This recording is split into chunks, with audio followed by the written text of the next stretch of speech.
TED is 30. The World Wide Web is celebrating this month its 25th anniversary.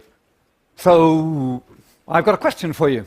Let's talk about the journey, mainly about the future. Let's talk about the state. Let's talk about what sort of a web we want. So 25 years ago then, I was working at CERN. I got permission in the end, after about a year, to basically do it as a side project. Wrote the code. I was at first, I suppose, the first user. There was a lot of concern that people didn't want to pick it up because it would be too complicated. A lot of persuasion, a lot of wonderful collaboration with other people, and bit by bit, it worked. It took off. It was pretty cool. And in fact, a few years later, in 2000, 5% of the world population were using the World Wide Web. 2007, 7 years later, 17%. So 2008, we formed the World Wide Web Foundation, partly to look at that and worry about that figure. And now here we are, 2014, and 40% of the world are using the World Wide Web. Obviously, it's and counting. Obviously, it's increasing. I want you to think about both sides of that.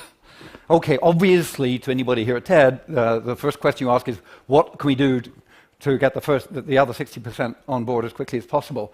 Lots of important things. Obviously, it's going to be around mobile, but also I want you to think about the 40%. Because if you're sitting there yourself, sort of with a web-enabled life, you don't remember things anymore, you just look them up, then you may feel that it's been a success and we can all sit back. But in fact, yeah, it's been a success. There's lots of things. There's Khan Academy, for crying out loud. There's Wikipedia. There's a huge number of free ebooks that you can read online. Lots of wonderful things for education.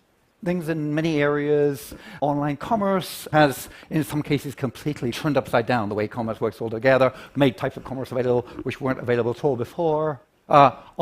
Commerce has been sort of almost universally affected. Government, not universally affected, but very affected, and in a good day, lots of open data, lots of e-government.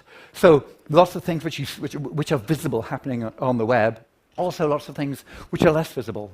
The healthcare, late at night, when they're worried about what sort of cancer somebody they care about might have. When they just talk across the internet to somebody who they care about very much in another country.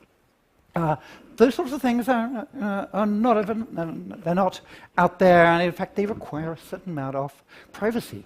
So we kind of assume that part of the web, part of the deal with the web, is when I use the web, it's just a transparent, neutral medium, and I can talk to you over it without worrying about what we in fact now know is happening. Without worrying about the fact that not only will surveillance be happening, but it'll be done by people who may abuse the data. So in fact, suddenly we realize we can't just use the web, we have to worry about the underlying infrastructure of the whole thing. Is it, in fact, of a quality that we need? We revel in the fact that it's got a wonderful, we have this wonderful free speech that we can talk to, we can tweet, and lots and lots of people can see our tweets, except when they can't.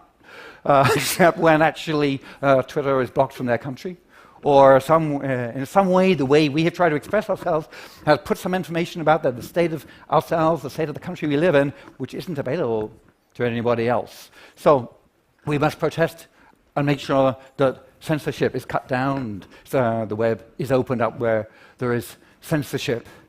We love the fact that the web is open. It allows us to talk. Anybody can talk to anybody. It doesn't matter who we are. And then we join these big social networking companies, which are in fact sort of effectively built as silos, so that it's much easier to talk to somebody in the same social network than it is to talk to somebody in a different one. So in fact, we're sort of sometimes limiting ourselves. And we also have this, if you've read the book about the filter bubble phenomenon is that we love to use machines which help us find stuff we like.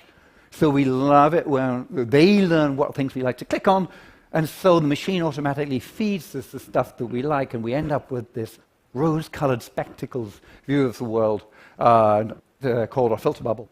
So here are some of the things which maybe threaten the sort of web we have. What sort of web do you want?